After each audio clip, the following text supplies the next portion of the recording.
मंडळी, आपल्या देशात अभिव्यक्ती स्वातंत्र्य प्रत्येकाला आहे, पण या स्वातंत्र्याच्या नावाखाली अनेक जण याचा फायदा घेताना दिसतात। आता अलीकडेच अभिनेता सोलापूरकर याने छत्रपती शिवाजी महाराज आणि डॉक्टर बाबासाहेब आंबेडकर यांच्यावरून वादग्रस्त विधान केलं। या सोलापूर सारखे अनेक जण आहेत जे असे अर्धवट ज्ञान घेऊन वादग्रस्त विधाने करतात। त्यातच आता सुप्रसिद्ध कॉमेडियन समय रैना याच्या इंडियाज गॉट लेटेंट शो वादात सापडला आहे।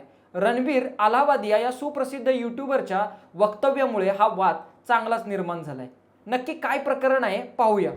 स्टँड अप कॉमेडियन समय रैनाचा शो इंडियाज गॉट लेटेंट काही महिन्यापासून चर्चेत आहे। या शो मध्ये यापूर्वीही वादग्रस्त वक्तव्य करण्यात आली आहेत, पण आता या शो मध्ये अश्लीलतेच्या सगळ्या सीमा ओलांडण्यात आल्या। शोच्या एका एपिसोडमध्ये आशिष चंचलानी, अपूर्वा मुखिजा, रणवीर अलाहाबादिया आले होते। या शो मध्ये रणवीर अलाहाबादिया एका स्पर्धकाला आई वडिलांविषयी अतिशय अश्लील असा प्रश्न विचारला। स्टँड अप कॉमेडियन करणाऱ्या नवतरुणांना संधी देणाऱ्या समय रैनाच्या यूट्यूब चॅनलवरून वेबकास्ट होणाऱ्या कार्यक्रमात रणवीर पाहुणा परीक्षक म्हणून सहभागी झाला होता। यूट्यूबवर 1 कोटींहून अधिक फॉलोअर्स असलेल्या रणवीरने या कार्यक्रमातील एका स्पर्धकाला अत्यंत आक्षेपार्ह प्रश्न विचारला। तुला तुझ्या पालकांना आयुष्यभर सेक्स करताना पाहायला आवडेल की त्यामध्ये सहभागी होऊन हा प्रकार कायमचा संपवायला आवडेल, असा प्रश्न रणवीरने विचारला।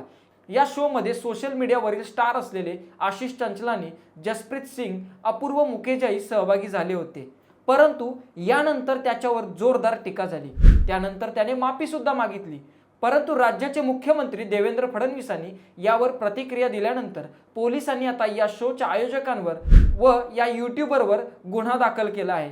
रणवीर अलाहाबादियाच्या या वक्तव्यावर तुम्हाला काय वाटतं? बिंदास बोला आणि आपल्या चॅनलला सबस्क्राईब नक्की करा। धन्यवाद।